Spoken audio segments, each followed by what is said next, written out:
d'ailleurs cette impunité qui a permis à certains de se gaver de l'argent public au point de devenir des milliardaires en euros, ce qui est même rare en Europe. Milliardaires en euros, dans le cadre de la traque des biens mal acquis. Maintenant, beaucoup de populations n'ont pas perçu la traque des biens mal acquis par la création de la Cour de répression de l'enrichissement illicite. Ils se disent, oui, c'est une chasse aux sorcières, c'est juste pour empêcher les opposants de bouger. Je crois même savoir que Maître Ngom, ancien ministre de l'Intérieur, a dit que c'est un supplice chinois qui consiste à attacher quelqu'un, à lui laisser tomber des gouttes sur sa tête, au point qu'il va finir par mourir de sommeil. Parce qu'on te fait ça, tu n'arriveras jamais à dormir.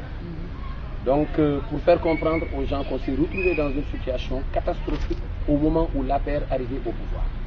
Mais Dieu merci, aujourd'hui, avec la gouvernance sobre, on est arrivé à économiser pas mal de milliards pour non seulement payer les dettes que le Sénégal a contractées vis-à-vis des bailleurs de fonds au niveau international. C'est important de le souligner. Aujourd'hui, on est à 60 milliards de paiements par mois. 60 milliards, ce qui n'est pas négligeable.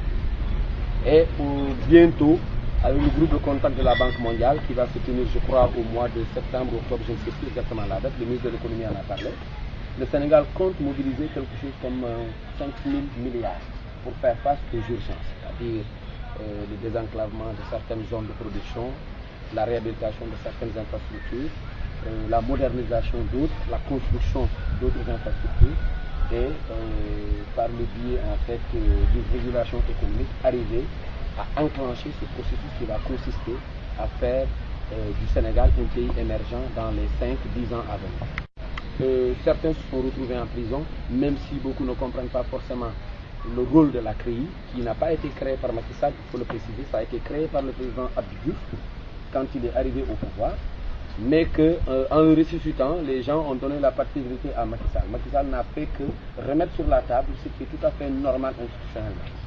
Et il faut toujours, je le dis aux gens, distinguer ce qui consiste à dire je suis gestionnaire de deniers publics, je termine, je vais rendre compte. Si je suis ministre, je termine, je dis au président de la République, vous m'avez confié telle mission en tant que ministre, voilà ce que j'ai fait. Vous m'avez donné tant de milliards, voilà comment j'ai utilisé ces milliards. Vous êtes directeur général, même chose. J'ai trouvé que les gens disent que c'est pas possible. Sur le plan maintenant de la Cour de répression de l'enrichissement illicite, donc là, ce que je venais de dire, ça c'est rendre compte de sa gestion. C'est tout à fait normal. L'IGE peut le demander à certains gestionnaires publics, mais aussi certains gestionnaires qui spontanément peuvent faire des rapports, rendre compte à l'autorité supérieure pour dire voilà ce que j'ai fait. Par contre, pour ce qui est de la Cour de l'enrichissement illicite, ce n'est pas de l'inquisition. C'est un soupçon de départ qui part du postulat que M. X avait un salaire de 1 million. Il a travaillé pendant 5 ans dans ce poste. C'est-à-dire qu'en tout et pour tout, il a pu engranger 60 millions. 5 millions fois 12 mois, ça fait 12 millions, fois 5 ans, ça fait 60 millions. Si demain, à la fin de son magistère, on se retrouve, on voit avec la personne un patrimoine de près de 500 millions, je crois que le peuple est en droit de dire qu'est-ce qui s'est passé entre temps.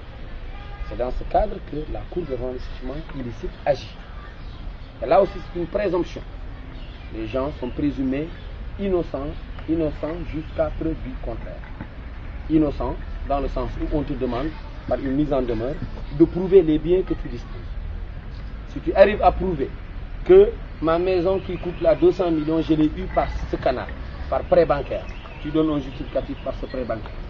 Tu dis que tu as acquis 2 véhicules à 60 millions l'unité par aussi un prêt bancaire, tu donnes les justificatifs, on vérifie au niveau de la banque, on te dit, monsieur X, vous êtes tranquille, vous n'avez rien à. Par contre, si on vous demande de justifier, arrivé au délai prescrit, vous ne répondez pas favorablement à la réponse, à la question qui a été posée, là, à l'instant, à la minute qui suit, on peut vous déférer automatiquement. Sans attendre, le procureur peut demander à ce que vous soyez déféré sur le coup. C'est d'ailleurs pourquoi la réponse de Karim qui est arrivée à 25 ou 35 minutes avant la fin du délai, juste après la fin du délai, les minutes qui ont suivi, la gendarmerie est allée le cueillir dans sa résidence. Les Sénégalais n'ont pas compris, mais il faut le dire de façon claire. de la procédure de la CREI qui fonctionne comme ça. Donc, voilà grosso modo le cadre général dans lequel nous voulons intervenir pour célébrer ce mouvement du 23 juin qui a été un esprit